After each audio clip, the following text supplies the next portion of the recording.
Hindi lahat ng taong nasa paligid mo ay totoo. May mga taong nakangiti sa harap mo, pero iba ang sinasabi kapag nakatalikod ka. May mga taong kunwari ay masaya sa mga tagumpay mo, pero sa loob nila ay naghihintay lang na magkamali ka. Hindi lahat ng tumutulong ay may mabuting intensyon.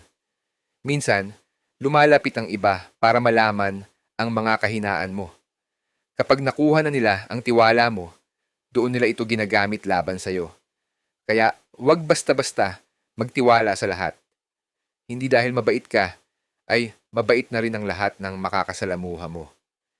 Piliin mong mabuti kung sino ang pagbubuksan mo ng puso at kung sino ang bibigyan mo ng access sa buhay mo. Ang totoong tao ay hindi lang kasama mo kapag masaya ang lahat. Nandyan siya kapag nahihirapan ka, kapag wala kang maibigay, at kapag wala kang pakinabang sa kanya. Hindi niya kailangang ipakita sa iba na mabuti siya dahil ang kabutihan ay kusang nakikita sa kanyang mga ginagawa. Huwag ka ring malungkot kung may mga taong nagpapakita ng tunay nilang kulay. Mas mabuti nang malaman mo ang katotohanan kaysa mabuhay sa kasinungalingan. Hindi lahat ng nawawala sa buhay mo ay kawalan.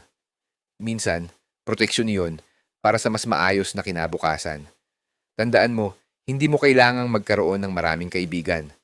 Mas mahalaga ang kakaunting tao na totoo kaysa napakaraming tao na plastik. Sa huli, ang oras ang pinakamagaling na tagasubok ng pagkatao. Ang mga tunay na tao ay mananatili habang ang mga peke ay unti-unting mawawala. Hindi lahat ng taong malapit sa iyo ay may mabuting hangarin. Magtiwala ng may karunungan, pahalagahan ang mga tunay na tao, at hayaan ng panahon ang magpakilala kung sino talaga ang karapat-dapat manatili sa buhay mo.